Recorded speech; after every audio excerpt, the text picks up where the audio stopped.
അനുമോൾക്കെതിരെ nomination പ്രക്രിയയിൽ തിരിഞ്ഞിരിക്കുകയാണ് നമ്മുടെ Shanavas.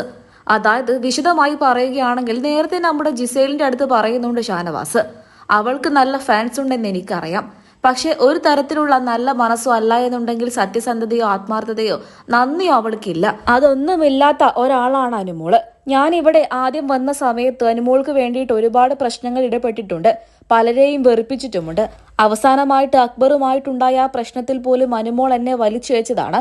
So അതിനു വേണ്ടി ഇടപെട്ടതിന്റെ ഒരു നന്ദിയും ഇല്ലാത്തൊരു വ്യക്തിയാണ് അനുമോള്. അവൾക്ക് വേണ്ടി ഞാൻ ഈ വീട്ടിൽ ഒരുപാട് സംസാരിച്ചിട്ടുണ്ട്. അങ്ങനെയൊക്കെ തന്നെ ഞാൻ കാണിച്ചിട്ട് അവൾ എന്നോട് പെരുമാറിയത് വളരെ മോശമായിട്ടാണ്.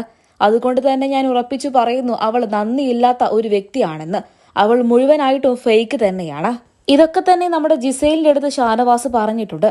അതുപോലെ തന്നെ ഇത് പറഞ്ഞുകൊണ്ട് തന്നെയാണ് നോമിനേഷൻ പ്രക്രിയയിലും നമ്മുടെ അനുമോൾക്കെതിരെ നോമിനേറ്റ് ചെയ്തുകൊണ്ട് ഷാനവാസ് എത്തിയത്. ഫാൻസ് ഉണ്ടെന്നറിഞ്ഞ് പലരും അനുമോളെ നോമിനേറ്റ് ചെയ്യാൻ ഭയക്കുകയാണ്. ആ സ്ഥാനത്ത് അവിടെ ഷാനവാസിന് അനുമോളെ യാതൊരു ഭയവുമില്ല എന്നാണ് ഷാനവാസ് ഇവിടെ കാണിക്കാനായിട്ട് ശ്രമിക്കുന്നത്. ശക്തമായ തീരുമാനത്തോടെ ഷാനവാസ് മാത്രമാണ് അനുമോൾക്കെതിരെ നീങ്ങിയിട്ടുള്ളത്. അതല്ലാതെ ജിസേല് പോലും ഇത്തരത്തിൽ അനുമോൾക്കെതിരെ നീങ്ങിയിട്ടില്ല. ചിലപ്പോൾ അനുമോൾക്ക് പുറത്ത് ഫാൻ പേജ് ഉണ്ടെന്ന് മനസ്സിലാക്കിയത് കൊണ്ടായിരിക്കാം തനിക്കെതിരെ വ്യാജ ആരോപണം നടത്തിയ അനുവിനെ പോലും ജിസേൽ നോമിനേറ്റ് ചെയ്തില്ല. പകരം ജിസേൽ നോമിനേറ്റ് ചെയ്ത് ആദിലയും നൂറയും അതുപോലെ തന്നെ അഭിഷേകിനെയുമാണ്. വ്യക്തമായ കാരണങ്ങൾ പറഞ്ഞുകൊണ്ട് ഷാനവാസ് മാത്രമാണ് ഇപ്പോൾ അനുവിനെ നോമിനേറ്റ് ചെയ്തിട്ടുള്ളത്. അഭിപ്രായങ്ങൾ പറയാൻ മറക്കരുത്.